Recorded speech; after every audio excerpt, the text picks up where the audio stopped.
Essa questão começa apresentando uma empresa composta por 5 pessoas, 2 são homens, 3 mulheres, e a princípio 2 serão enviadas para uma convenção, e a gente quer a probabilidade de que essas 2 pessoas enviadas para a convenção sejam ambas mulheres. Então, a primeira coisa que você tem que fazer aqui é calcular a quantidade total de duplas. Quantas são as duplas que você pode fazer independentemente de serem ambas mulheres, os 2 serem homens, uma mulher e um homem?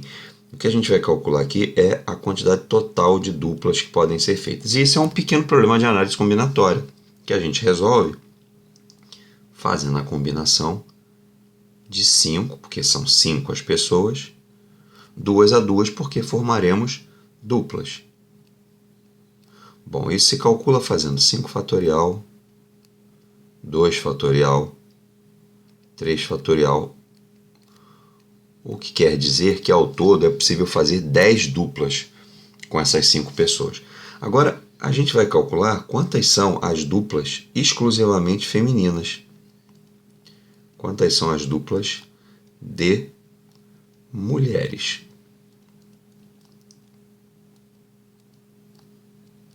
E aí, ao fazer as duplas, ao calcular o número de duplas de mulheres, a gente vai olhar exclusivamente para as mulheres, que são 3.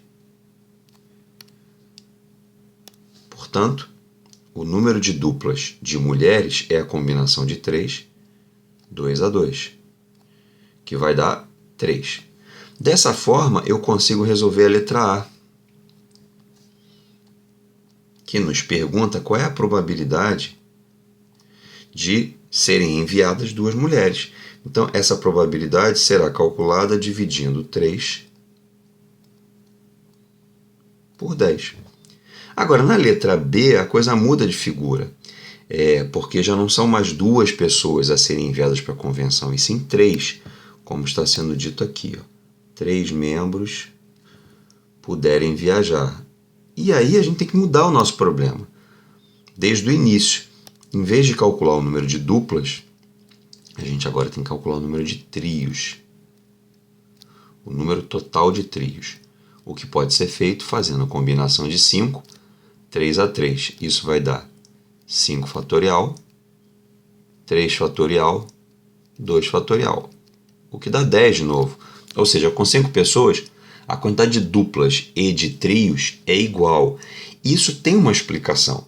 Quando você faz duplas, você rejeita 3 pessoas. E quando você faz trios, você rejeita 2 pessoas. Então, no final, a quantidade fica igual porque quando você faz uma dupla, o número de maneiras de se escolher 2 pessoas é exatamente a mesma coisa, de 2 pessoas para irem à convenção, é exatamente a mesma coisa que escolher 3 pessoas para não ir. Então, escolher 3 de 10 dá exatamente o mesmo efeito que escolher 3 de 5, dá exatamente o mesmo efeito que escolher 2 de 5. Bom, e agora a gente precisa calcular a probabilidade que sigam para essa viagem no meio do trio, o trio seja formado por exatamente 2 mulheres. Então, o nosso trio será formado por 2 mulheres e um homem. Para calcular isso, de quantas maneiras isso é possível fazer, a gente vai fazer a combinação de 3, 2 a 2, porque eu estou olhando para as 3 mulheres e escolhendo 2, vezes a combinação de 2, 1 a 1, porque eu estou olhando para os 2 homens e escolhendo 1. A combinação de 3, 2 a 2 a gente já fez, dá 3. E a combinação de 2, 1 a 1 vai dar 2. Portanto, há 6 maneiras diferentes de formar esse trio, sendo que 2 dos integrantes são do sexo feminino e o outro do sexo masculino. Portanto, na letra B, a probabilidade é dada por 6 sobre 10.